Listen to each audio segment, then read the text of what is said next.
अपना दान करो। मन तो प्रभु का मंदिर है, मन अपना दान करो। है याद तुम्हें जन्मे तुम पाप के सागर में, है याद तुम्हें जन्मे तुम पाप के सागर में, और पार तुम्हें आया वह पाप के सागर में। उस प्यारे प्रभु के नाम के लिए सब अपना दान करो। मन तो प्रभु का मंदिर है, मन अपना दान करो। अपने प्रभु की सेवा में सब अपना दान करो। मन तो प्रभु का मंदिर है, मन अपना दान करो। यही मेरे हृदय की अभिलाषा रही कि मैं सदा तेरा दर्शन करूं। हे प्रभु, मैं तेरे दर्शन के लिए तरसता हूं, अपना मुख मुझसे ना छिपा। पिता और पुत्र और पवित्र आत्मा के नाम पर आमीन। हमारे प्रभु यीशु ख्रिस्त की कृपा, ईश्वर का प्रेम और पवित्र आत्मा का साहचर्य आप सबको प्राप्त हो। और आपकी आत्मा के साथ। प्यारे भाइयों और बहनों, आज चालीसे का दूसरा रविवार है। प्रतिवर्ष चालीसे के दूसरे रविवार के दिन हम प्रभु के रूपांतरण के बारे में सुनते हैं। प्रभु के रूपांतरण का वर्णन इस वर्ष बी होने के कारण मार्कुस रचित सुसमाचार से हमें पढ़कर सुनाया जाएगा। हर वर्ष प्रभु का रूपांतरण ही हम सुनते हैं, और चालीसे के प्रथम रविवार पर हमें हमेशा प्रभु की परीक्षा, टेम्पटेशंस ऑफ जीसस, इससे संबंधित सुसमाचार सुनाया जाता है। हमारा इस दुनिया में होना, हमारी तपस्याएं, इनका लक्ष्य है हम रूपांतरित होना चाहते हैं, हम स्वर्ग राज्य को प्राप्त करना चाहते हैं। हमारा रूपांतरण होना है, हमारा रूपांतरण होगा। इसी आशा और उम्मीद के साथ अनंत जीवन प्राप्त करना हमारा उद्देश्य है, लक्ष्य है। स्वर्ग राज्य को प्राप्त करना हमारा उद्देश्य है। इसी बात को ध्यान में रखकर हम यहाँ का अपना क्रिस्तीय जीवन जीते हैं। हमारे विश्वास की यात्रा में हम आगे बढ़ते रहते हैं।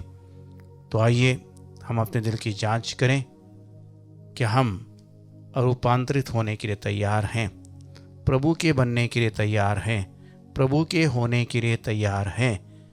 रूपांतरित होने के लिए अपनी सारी अयोग्यताओं को, पापों को, दोषों को, कलंकों को धोने के लिए, मिटाने के लिए हम तैयार हैं। अवगुणों से, कमजोरियों से ऊपर उठकर योग्य जीवन जीने के लिए क्या हम तैयार हैं? हम दोषों के, अवगुणों के शिकार हैं, दास हैं। स्वभाव की कमजोरियों से, बातों से हम घिरे हुए हैं। उन सभी बातों को प्रभु के समक्ष रखते हुए हम प्रभु से क्षमा की याचना करें। हे भाइयों बहनों, मैं सर्वशक्तिमान ईश्वर और आप लोगों के सामने स्वीकार करता हूँ कि मैंने मन, वचन और कर्म से तथा अपना कर्तव्य पूरा न करने से, अपने कसूर से, अपने भारी कसूर से घोर पाप किया है। इसलिए मैं नित्य कुमारी धन्य मरियम से, सब स्वर्गदूतों, संतों और आप लोगों से, हे भाइयों बहनों, विनती करता हूँ कि आप लोग मेरे लिए प्रभु ईश्वर से प्रार्थना करें। सर्वशक्तिमान ईश्वर हम लोगों पर दया करे और हमारे पाप क्षमा कर हमें अनंत जीवन प्रदान करें। आमीन।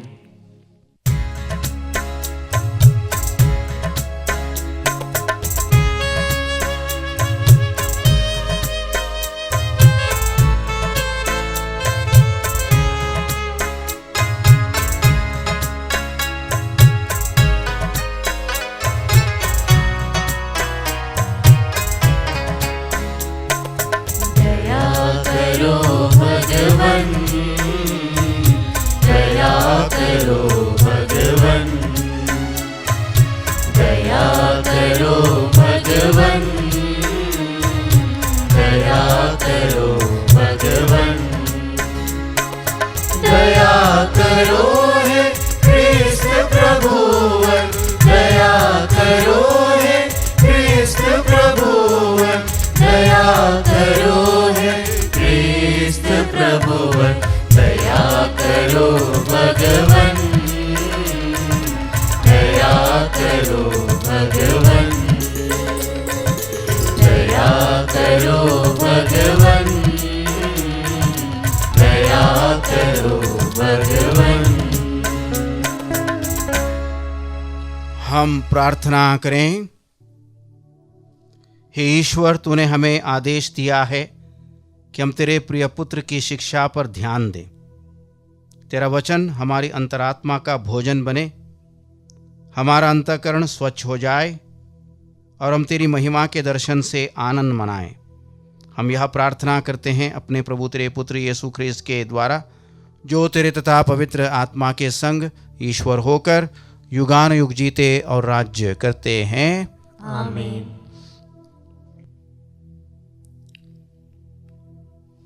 सर्वशक्तिमान ईश्वर आपके होंठ और मन निर्मल करें, जिससे कि आप परमेश्वर के वचन को सुना सको। पिता और पुत्र और पवित्र आत्मा के नाम पर आमीन। चालीसे का दूसरा इतवार। पहला पाठ उत्पत्ति ग्रंथ अध्याय 22 पद संख्या 1, 2 से 9, 13 और 15 से 18 तक। हमारे पूर्वज इब्राहिम का बलिदान। ईश्वर ने इब्राहिम की परीक्षा ली। उसने उससे कहा, इब्राहिम इब्राहिम, और उसने उत्तर दिया, मैं प्रस्तुत हूँ। ईश्वर ने कहा, अपने पुत्र को, अपने इकलौते को, परम प्रिय इसहाक को साथ ले जाकर मोरिया देश चले जाओ। वहाँ जिस पहाड़ पर मैं तुम्हें बताऊंगा, तुम उसे बलि चढ़ा दोगे। जब वे उस जगह पहुँचे जिसे ईश्वर ने बताया था, तो इब्राहिम ने अपने पुत्र को बलि चढ़ाने के लिए हाथ बढ़ाकर छुरा उठा लिया। किंतु प्रभु का दूत स्वर से उसे पुकार कर बोला, इब्राहिम इब्राहिम, और उसने उत्तर दिया, मैं प्रस्तुत हूँ। दूत ने कहा, बालक पर हाथ नहीं डालना, उसे कोई हानि नहीं पहुँचाना। अब मैं जान गया कि तुम ईश्वर पर श्रद्धा रखते हो। तुमने मुझे अपने पुत्र, अपने इकलौते पुत्र को भी देने से इनकार नहीं किया। इब्राहिम ने आंखें ऊपर उठाई और सींगों से झाड़ी में फंसे हुए मेढ़े को देखा। इब्राहिम ने जाकर मेढ़े को पकड़ लिया और उसे अपने पुत्र के बदले बलि चढ़ा दिया। ईश्वर का दूत इब्राहिम को दूसरी बार पुकार कर बोला, यह प्रभु की वाणी है। मैं शपथ खाकर कहता हूँ, तुमने यह काम किया है। तुमने मुझे अपने पुत्र, अपने इकलौते पुत्र को भी देने से इनकार नहीं किया। इसलिए मैं तुम पर आशीष बरसाता रहूँगा। मैं आकाश के तारों और समुद्र तट के बालू की तरह तेरे वंशजों को असंख्य बना दूंगा, और वह अपने शत्रुओं के नगरों पर अधिकार कर लेंगे। तुमने मेरी आज्ञा का पालन किया है, इसलिए तेरे वंश के द्वारा पृथ्वी के सभी राष्ट्रों का कल्याण होगा। प्रभु की वाणी। ईश्वर को धन्यवाद। भजन अनुवाक्य।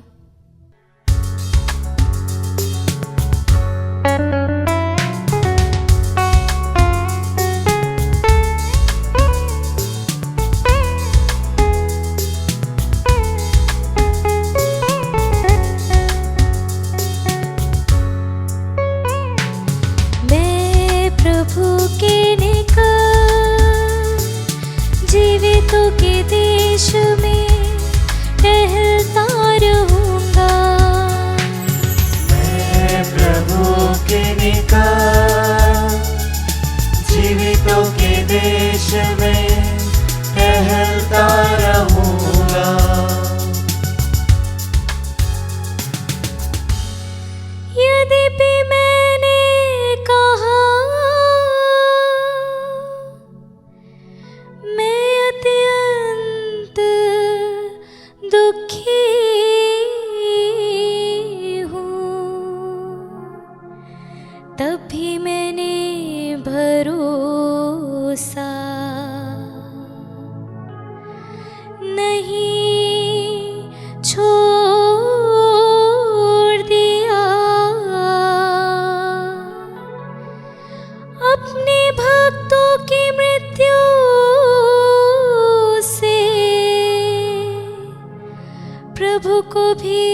देश में टहलता रहूंगा। हे प्रभु, मैं तेरा सेवक हूँ, तेरा दास हूँ। तूने मेरे बंधन खोल दिए,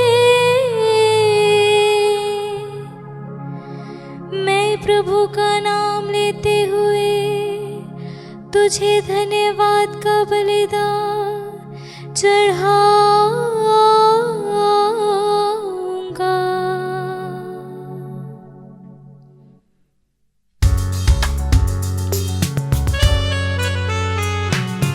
मैं प्रभु के निकट जीवितों के देश में टहलता रहूंगा।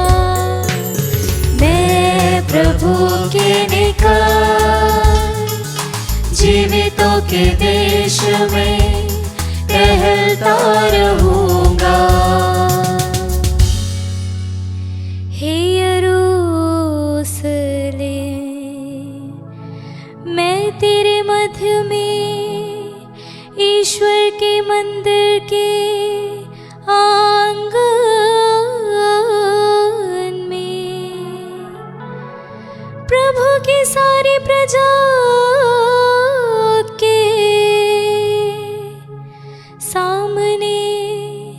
प्रभु के लिए अपनी मन्नतें पूरी करूंगा।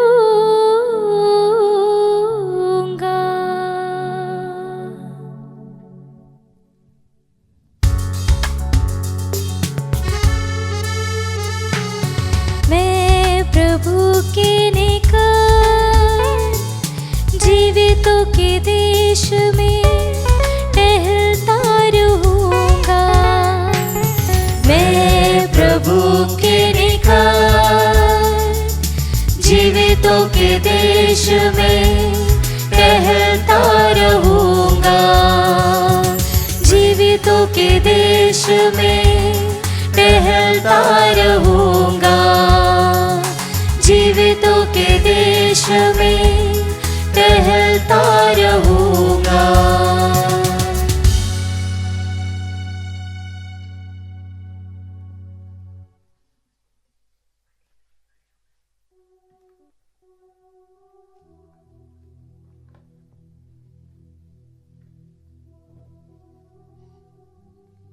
दूसरा पाठ रोमियो के नाम संत पौलुस का पत्र, अध्याय 8 पद संख्या 31 से 34 तक। ईश्वर ने अपने निज पुत्र को भी नहीं बचा रखा। भाइयों, यदि ईश्वर हमारे साथ है तो कौन हमारे विरुद्ध होगा। उसने अपने निज पुत्र को भी नहीं बचा रखा, उसने हम सबों के लिए उसे समर्पित कर दिया। तो इतना देने के बाद क्या वह हमें सब कुछ नहीं देगा। ईश्वर ने जिन्हें चुन लिया है उन पर कौन अभियोग लगा सकेगा। ईश्वर ने जिन्हें दोष मुक्त कर दिया है उन्हें कौन दोषी ठहराएगा। क्या यीशु मसीह ऐसा करेंगे? वह तो मर गए बल्कि जी उठे और ईश्वर के दाहिने विराजमान होकर हमारे लिए प्रार्थना करते रहते हैं। प्रभु की वाणी। ईश्वर को धन्यवाद।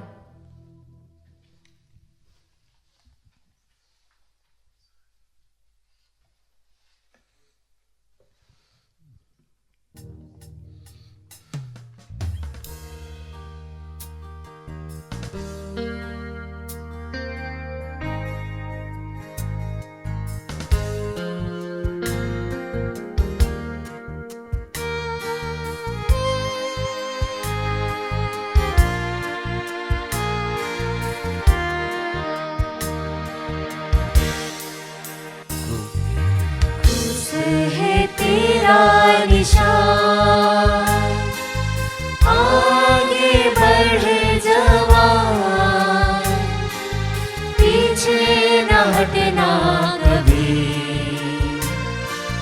यीशु है तेरी चट्टान, तुझसे है तेरा निशान।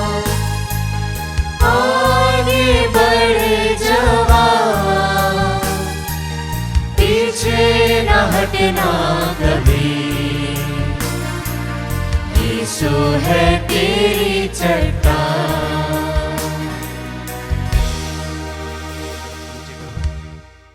प्रभु आप लोगों के साथ हो। और आपकी आत्मा के साथ। संत मार्कुस के अनुसार पवित्र सुसमाचार। हे प्रभु तेरी महिमा हो।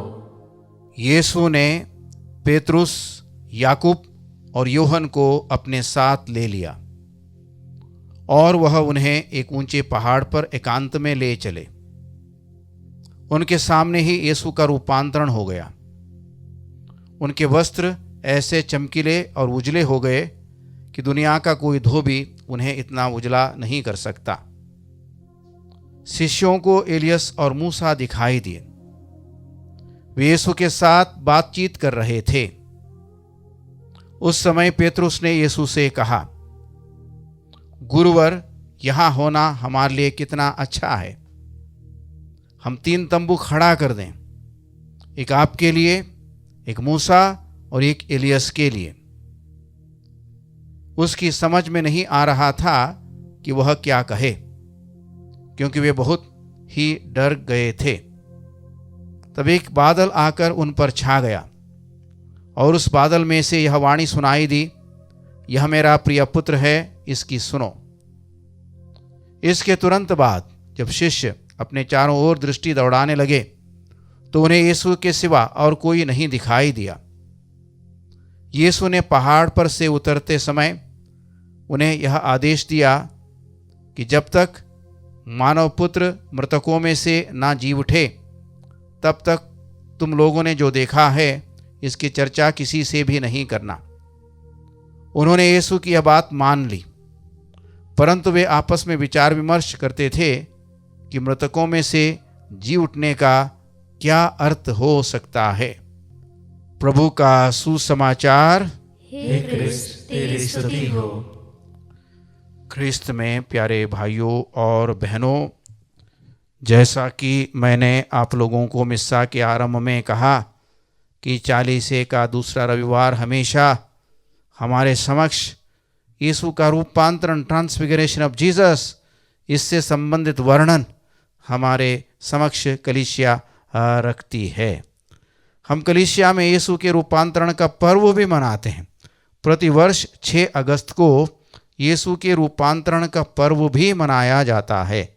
इस प्रकार से देखा जाए तो यीशु के रूपांतरण को लेकर कलीसिया में, गिरजाघर में मिस्सा के दरमियान हम वर्ष में 2 बार मनन चिंतन करते हैं, मनन ध्यान करते हैं, विचारते हैं। प्यारे भाइयों और बहनों, जब हम यीशु के रूपांतरण के बारे में सोचते हैं, विचारते हैं, अध्ययन करते हैं सुसमाचारों के आधार पर, तब हमें यह मालूम होता है कि यीशु ने अपने पीड़ा सहन के बारे में भविष्यवाणियाँ की। प्रथम भविष्यवाणी के बाद प्रभु अपने शिष्यों को, चुने हुए शिष्यों को, सारे शिष्यों को नहीं, पेतरुस, योहन और याकूब को लेकर एक पहाड़ पर चढ़ते हैं, पहाड़ पर, और वहाँ पर प्रभु का रूपांतरण होता है। हमारे मन में यह सवाल उत्पन्न हो सकता है कि प्रभु को अपना रूपांतरण प्रदर्शित करने की, दिखाने की, उसकी एक अनुभूति अपने शिष्यों को प्रदान करने की आवश्यकता क्या थी। प्रभु रूपांतरण के माध्यम से अपने शिष्यों को अपनी असलियत का, हकीकत का एक दृश्य या एक झलक प्रभु उन्हें देना चाहते हैं। हम जानते हैं कि प्रभु यीशु ख्रिस्त सदा से ईश्वर हैं। He has been God always. प्यारे भाइयों और बहनों, वो हमेशा सदा से ईश्वर हैं और ईश्वर रहेंगे। और ईश्वर धन्य कुंवारी मरियम से शरीर धारण कर मेरे और आपके समान मनुष्य बन गया, और मनुष्य बनने के कारण, मनुष्य का शरीर धारण करने के कारण उसकी ईश्वरीयता, उसकी असलियत, हकीकत एक प्रकार से ढक गई, छिप गई, और प्रभु शिष्यों को अपनी असलियत का एक झलक उन्हें दिखाना चाहते हैं, उनको प्रकट करना चाहते हैं कि वो हकीकत में हैं कौन, असलियत में हैं कौन। और यह इसलिए है कि जब प्रभु का चेहरा मलिन हो जाएगा, जब प्रभु दुख भोगेंगे, पीड़ा सहेंगे, उन पर थूका, चेहरे पर थूका जाएगा, उनका चेहरा खून से लथपथ होगा और धूल से भर जाएगा और उसे अपमानित किया जाएगा, तो शिष्यों का विश्वास विचलित ना हो जाए। हम यहाँ का जीवन जीते हैं, यहाँ का जीवन जीते वक्त कठिनाइयों से, दिक्कतों से हमें सामना करना पड़ता है, उनसे होते हुए हमें गुजरना पड़ता है। पर हम जानते हैं कि यहाँ की जो दिक्कतें हैं, कठिनाइयाँ हैं, मुसीबतें हैं, हार हो सकती है, अकेलापन हो सकता है, ये अंत नहीं है। इसके बाद की बात भी है, जैसे यीशु ने अपनी असलियत को दिखाते हुए, प्रकट करते हुए शिष्यों को बताया था कि बात की बातों पर हमारा ध्यान बना रहता है।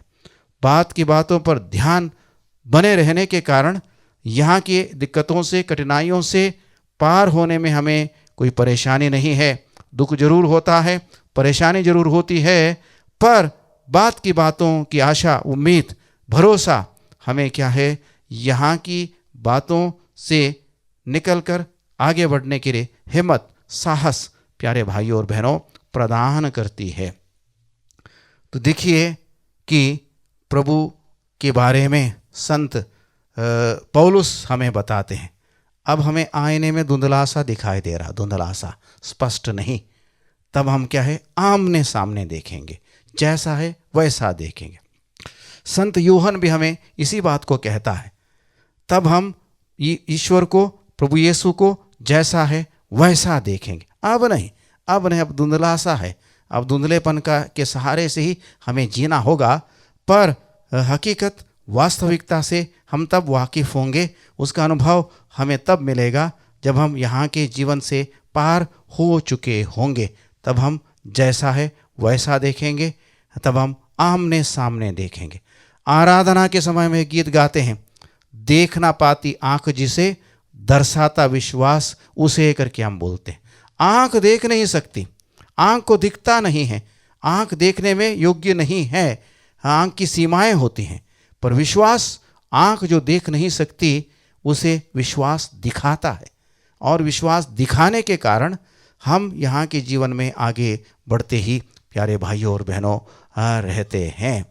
यानी कि भावी जीवन हमारा भी परिवर्तन होगा, रूपांतरण होगा। उस आशा, उम्मीद के साथ हम यहाँ के जीवन में आगे बढ़ते ही रहते हैं। यानी कि प्रभु का पुनरुत्थान, प्रभु का दुख भोग हमें सहारा, हिम्मत प्रदान प्यारे भाइयों और बहनों करते हैं। देखिए, ईश्वरीय अनुभूति, पहाड़ पर रूपांतरण के अवसर पर शिष्यों को ईश्वरीय अनुभूति प्राप्त हुई, और हमारे जीवन में भी ईश्वरीय अनुभूति हमें होती ही है। और ईश्वरीय अनुभूति के सहारे हम यहाँ के जीवन में आगे बढ़ते हैं। और ईश्वरीय अनुभूति को प्राप्त करने के लिए वो पहाड़ पर चढ़े, एकांत में वो चले गए। इसी प्रकार हम अपने दैनिक जीवन में प्रार्थना करते हैं, मिस्सा पूजा में भाग लेते हैं, माला विनती करते हैं, बाइबल पढ़ते हैं, अकेले में प्रार्थना करते हैं, मिलकर प्रार्थना करते हैं, क्योंकि हमें मालूम है कि ईश्वरीय अनुभूति हमें आवश्यक है, इसके बिना नहीं चलेगा, और इसके बिना यहाँ का जीवन सही रास्ते पर नहीं चल पाएगा। यहाँ की कठिनाइयाँ, यहाँ की बोझ, यहाँ की जिम्मेवारियों तले हम दब कर मर जाएंगे, आगे नहीं बढ़ पाएंगे। और इसलिए हमें ईश्वरीय अनुभूति की आवश्यकता है। और इसलिए जैसे प्रभु यीशु अपने शिष्यों को लेकर पहाड़ पर चढ़े और उन्हें ईश्वरीय अनुभूति का एहसास हो गया, और इस एहसास को प्राप्त कर वो वहीं रहे नहीं। जरूर पेतरुस बोलता है, यहाँ होना हमारे लिए कितना अच्छा है, अच्छा जरूर है, पर रहना नहीं है।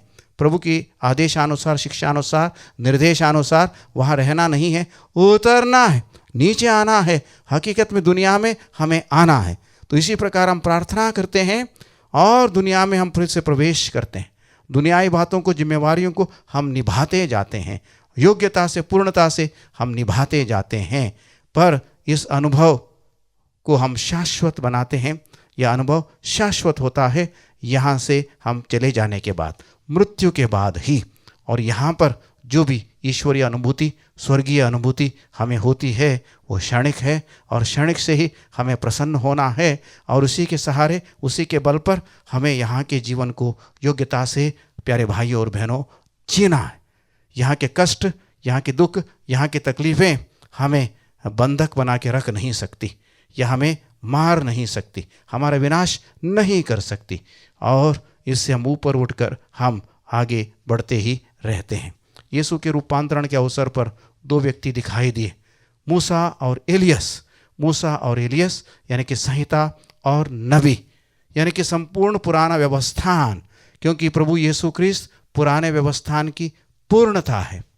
यीशु पुराने व्यवस्थान के प्रतिज्ञात मसीह हैं, और यीशु में पुराने व्यवस्थान की सारी बातें, ईश्वर की प्रतिज्ञाएं पूरी होती हैं। इस बात को प्रकट करने के लिए, इस बात को समझाने के लिए, बताने के लिए मूसा और एलियस दाएं और बाएं प्रभु के प्रकट हुए। प्यारे भाइयों और बहनों, जिससे कि शिष्य लोग भलीभांति जान जाएं ये प्रतिज्ञात मसीह हैं। पुरानी व्यवस्थान की नबियों की सारी बातें इसमें पूर्ण होती हैं। इस बात को वो समझें, जाने, पहचाने, माने, विश्वास करें।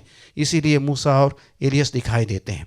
आकाशवाणी होती, ईश्वर बोलता है, पुकारता है, यह मेरा प्रिय पुत्र है, इसकी सुनो। हमें सुनना है, यीशु की सुनना है। यह ईश्वर का आदेश है, ईश्वर का निर्देश है, ईश्वर की चाहत है, और इसे हमें पूरा करना है। धन्य कुंवारी मरियम के बारे में वही जानते हैं। काना नगर में माता मरियम ने ही कहा था, वो तुमसे जो कहता है वो करना।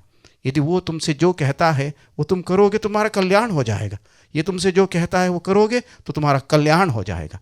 तो आइए, आज हम जब हम प्रभु का रूपांतरण का पर्व, रूपांतरण पर मनन चिंतन कर रहे हैं, तो हम प्रभु के रूपांतरण के सहारे, भरोसे, या उसको एक प्रकार से अपनी ढाल बनाकर इस जीवन को में आगे बढ़ते रहने की कृपा प्रभु से मांगे, और हमारा रूपांतरण, प्रभु का साक्षात दर्शन हमें यहाँ के कष्टों से बचाए, संभाले करके हम प्रभु से प्रार्थना करें।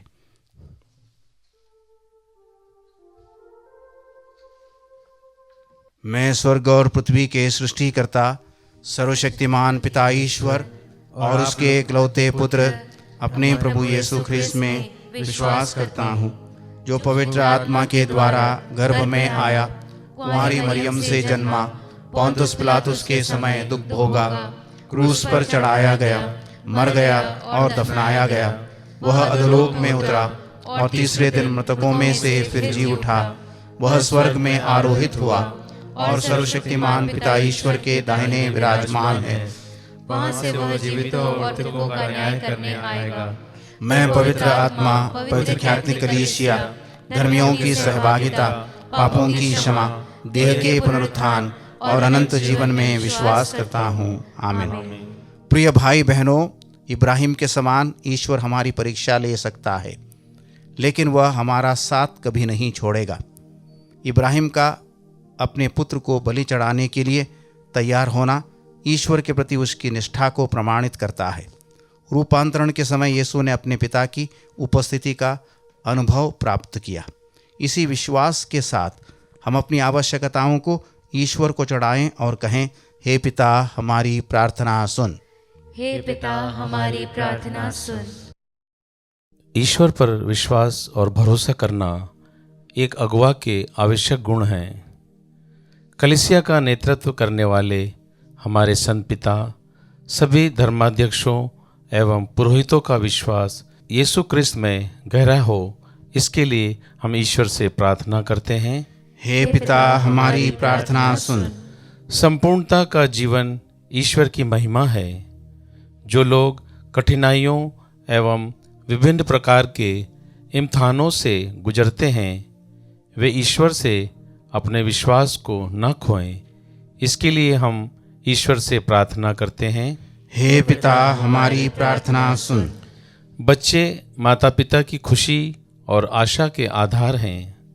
सभी बच्चे अपने माता पिता की देखरेख और लालन पालन में प्रेम पूर्वक बड़े हों, इसके लिए हम ईश्वर से प्रार्थना करते हैं। हे पिता हमारी प्रार्थना सुन। कुपोषण और शिक्षा का अभाव देश भर में प्रबल है।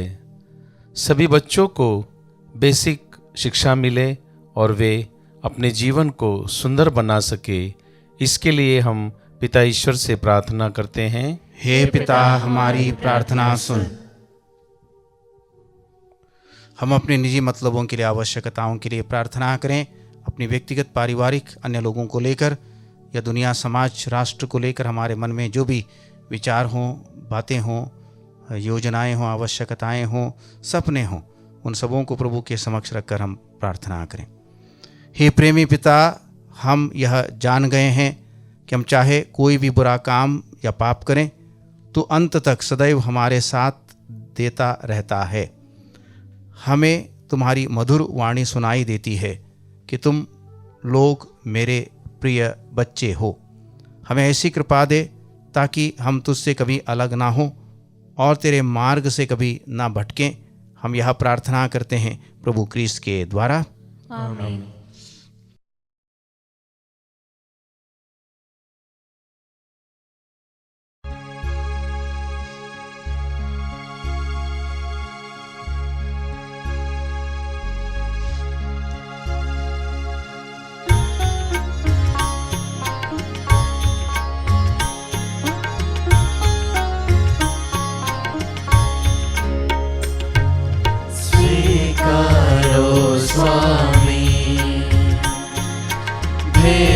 मेरी भक्ति भरी श्रद्धा भरी स्वीकारो स्वामी।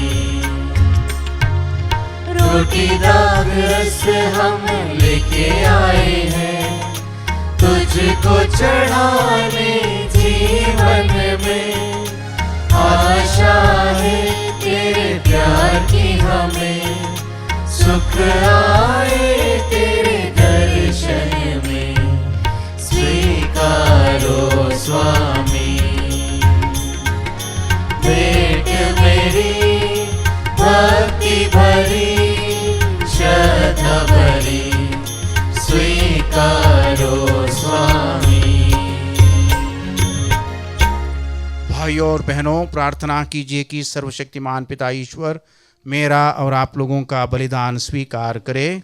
प्रभु अपने नाम की स्तुति तथा महिमा के लिए और हमारे तथा अपने समस्त पवित्र कलीसिया के लाभ के लिए आपके हाथों से बलिदान स्वीकार करे। हे प्रभु, यह बलि हमारे अपराधों की क्षमा दिलाए और पास्का पर्व मनाने के लिए तेरे विश्वासियों का तन मन पवित्र करे। हम यह प्रार्थना करते हैं अपने प्रभु क्रिस्त के द्वारा, आमीन। प्रभु आप लोगों के साथ हो और आपकी आत्मा के साथ। प्रभु में मन लगाइए। हम प्रभु में मन लगाए हुए हैं। हम अपने प्रभु ईश्वर को धन्यवाद दें। यह उचित और न्याय संगत है। हे प्रभु पवित्र पिता, सर्वशक्तिमान और शाश्वत ईश्वर, यह वास्तव में उचित और न्याय संगत है। हमारा कर्तव्य तथा कल्याण है कि हम सदा और सर्वत्र अपने प्रभु क्रिस्त के द्वारा तुझे धन्यवाद दें। इन्होंने अपने शिष्यों से अपनी मृत्यु की भविष्यवाणी की और पवित्र पर्वत पर उन्हें अपने प्रताप की झलक दिखाई।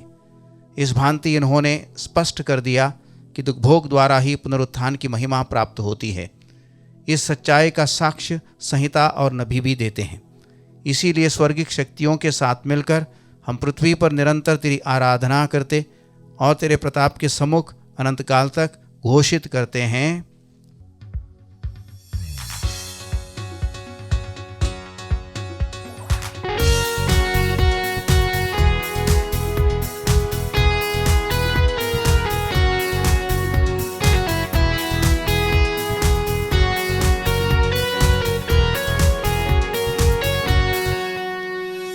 प्रभु तू ही पावन है, प्रभु तू ही जीवन है।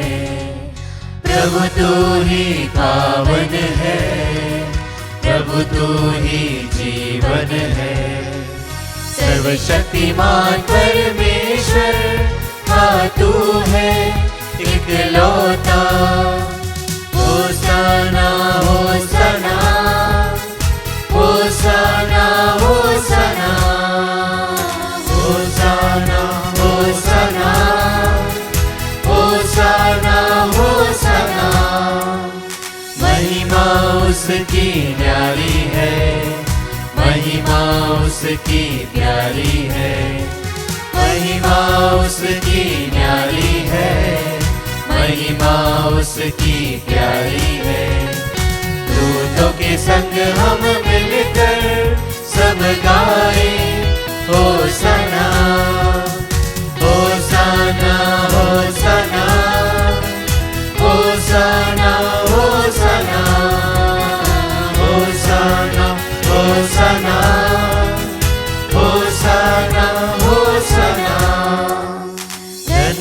है जो आया है, धन्य है जो आएगा, धन्य है जो आया है, धन्य है जो आएगा।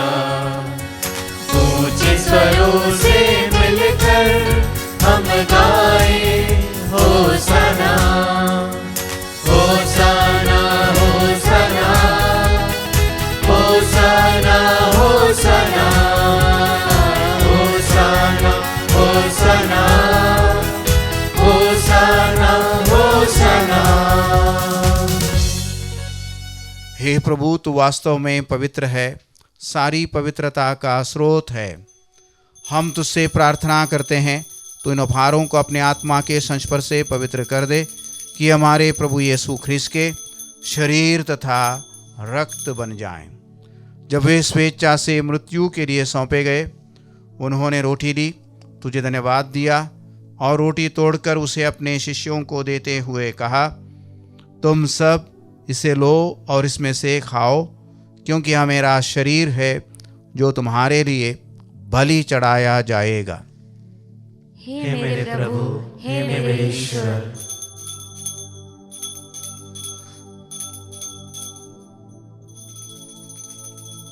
इसी भांति भोजन के बाद उन्होंने कटोरा लिया, तुझे धन्यवाद दिया और उसे अपने शिष्यों को देते हुए कहा, तुम सब इसे लो और इसमें से पियो, क्योंकि यह मेरे रक्त का कटोरा है, नवीन और अनंत व्यवस्थान का रक्त, जो तुम्हारे और बहुतों के पापों की क्षमा के लिए बहाया जाएगा। तुम मेरी स्मृति में यह करो। हे मेरे प्रभु, हे मेरे ईश्वर।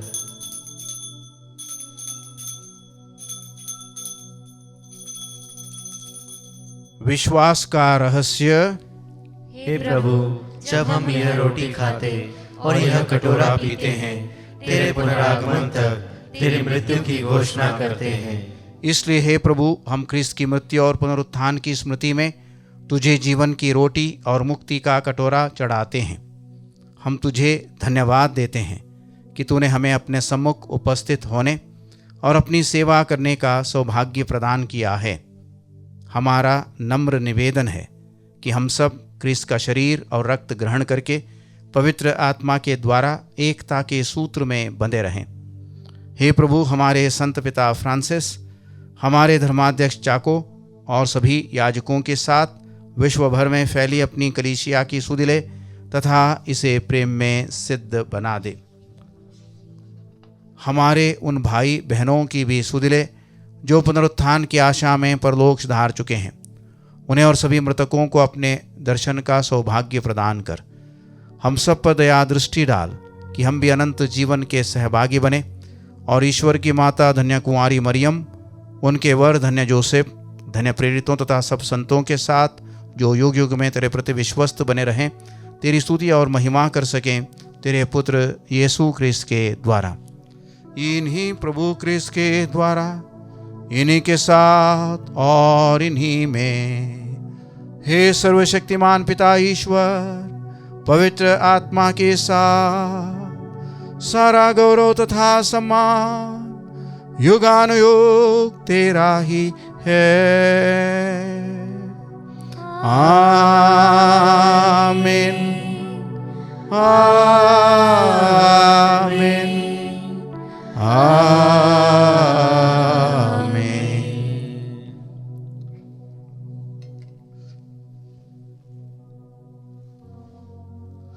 हम सब मिलकर पिता परमेश्वर से प्रार्थना करें, जैसे प्रभु यीशु ने हमें सिखाया है। हे हमारे पिता जो स्वर्ग में है, तेरा नाम पवित्र माना जाए, तेरा राज्य आए, तेरी इच्छा जैसे स्वर्ग में वैसे पृथ्वी पर भी पूरी हो। हमारा प्रतिदिन का आहार आज हमें दे, और हमारे अपराध में क्षमा कर, जैसे हम भी अपने अपराधियों को क्षमा करते हैं, और हमें परीक्षा में न डाल, परंतु बुराई से बचा। हे प्रभु, हम तुझसे प्रार्थना करते हैं, सभी बुराइयों से हमें बचा और इस जीवन में हमें कृपापूर्वक शांति प्रदान कर। हम तेरी दया से सदा पाप से दूर और हर विपत्ति से सुरक्षित रहें और उस दिन की प्रतीक्षा करते रहें जब हमारे मुक्तिदाता यीशु ख्रिस्त फिर आकर हमारी धन्य आशा पूरी करेंगे।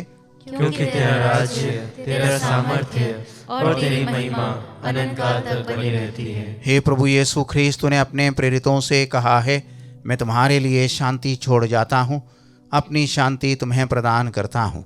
तो हमारे पापों पर नहीं, अपनी कलीसिया के विश्वास पर दृष्टि डाल और कृपापूर्वक उसे शांति तथा एकता प्रदान कर।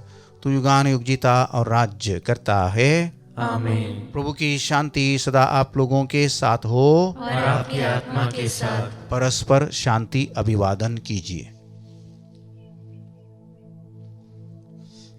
हे ईश्वर के मेमने, तू संसार के पाप हर लेता है, हम पर दया कर। हे ईश्वर के मेमने, तू संसार के पाप हर लेता है, हम पर दया कर।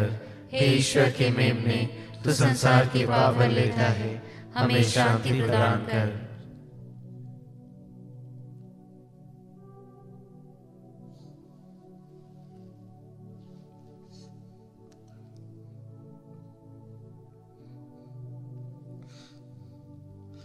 देखिए ईश्वर का मेमना, इन्हें देखिए जो संसार के पाप हर लेते हैं।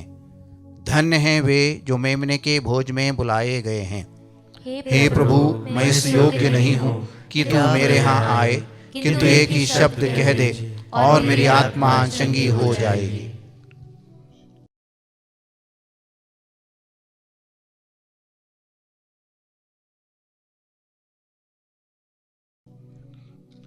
हे मेरे प्रभु यीशु, मैं सारे हृदय से विश्वास करती हूँ कि आप पवित्र यूकरिस्ती संस्कार में उपस्थित हैं। हे प्रभु, मैं सभी चीज़ों से बढ़कर आपको प्रेम करती हूँ और मेरी यही अभिलाषा है कि आप मेरी आत्मा में आकर बस जाएं, क्योंकि हे प्रभु, मैं आपको आज ग्रहण करने में असमर्थ हूँ।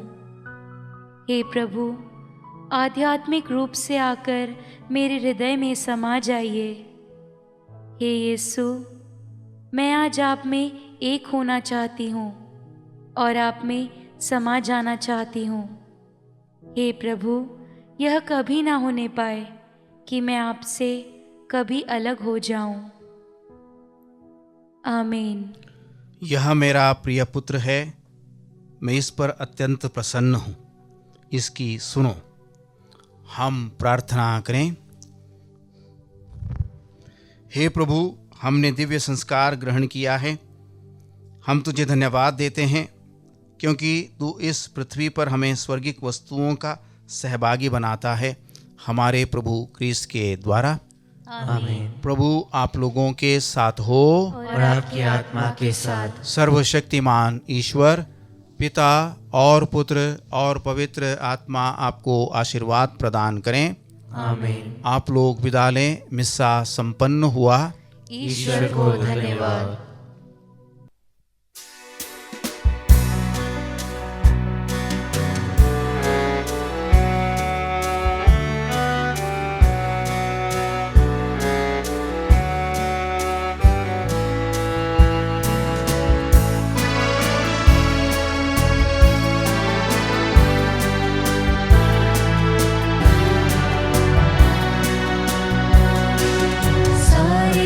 जगत से प्यार किया, क्रूस में अपना जीवन दिया।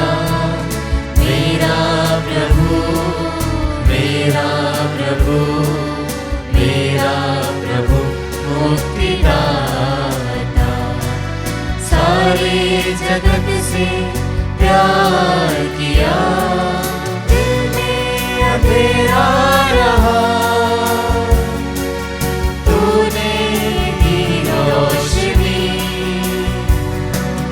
जिसने भी पाया तुझे, उसको मिली जिंदगी। पापी जगत से प्यार किया, सारे जहां का उद्धार किया। मेरा प्रभु, मेरा प्रभु, मेरा